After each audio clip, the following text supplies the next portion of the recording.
ആ രാജ്യത്തിന്റെ പ്രധാനമന്ത്രി ഒരു കൊച്ചു കുടിലേക്ക് ഒരാളെ കാണാൻ വന്നതായിരുന്നു. ഓക്കെ, സംഭവം എന്താ ഞാൻ പറഞ്ഞുതരാം. അതായത് ആ വന്നിരിക്കുന്ന ആള് ആ രാജ്യത്തിന്റെ, അതായത് നേപ്പാളിന്റെ പ്രധാനമന്ത്രിയാണ്.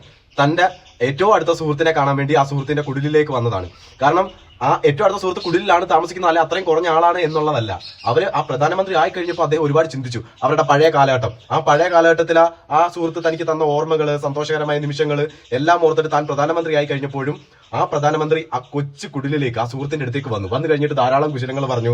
അവരവരുടെ പണ്ടത്തെ നിമിഷങ്ങൾ, നേരങ്ങൾ, സന്തോഷ നിമിഷങ്ങൾ എല്ലാം പങ്കുവച്ചു. അതിനുശേഷം ആ കുടിലിൽ താമസിക്കുന്ന തന്റെ സുഹൃത്തിന്റെ വൈഫിനെ, അമ്മയെ, കുട്ടികളെ അതെല്ലാം ഒരുപാട് പരിചയപ്പെട്ടു, സ്നേഹബന്ധം പുതുക്കി. അപ്പൊ ശരിക്കും പറഞ്ഞാൽ ഇന്നാണെങ്കിൽ പോലും എന്താ പറയാ, ഒന്നും അല്ലാത്ത സമയത്ത് ഒരുപാട് കളിച്ച് നടന്നിട്ട് എന്തെങ്കിലുമൊക്കെ ആകുമ്പോൾ സ്വന്തം സുഹൃത്തുക്കളെ ഉപേക്ഷിക്കുന്നവരുണ്ട്. പക്ഷേ ഇങ്ങനെയും കുറച്ച് പേരുണ്ട്. ഏത് സ്ഥലത്തെത്തിയാലും ഏത് നിലയിലെത്തിയാലും തന്റെ സുഹൃത്തിനെ, അല്ലെങ്കിൽ ഒരു സമയം തന്റെ നിമിഷങ്ങൾ, അല്ലെങ്കിൽ തന്റെ ചെറുപ്പകാലം, ബാല്യകാലം സന്തോഷകരമാക്കിയവരെ മറന്നു കളയാത്ത ഒരുപാട് സുഹൃത്തുക്കൾ, അല്ലെ ഒരുപാട് ആളുകൾ ഇതുപോലുണ്ട്.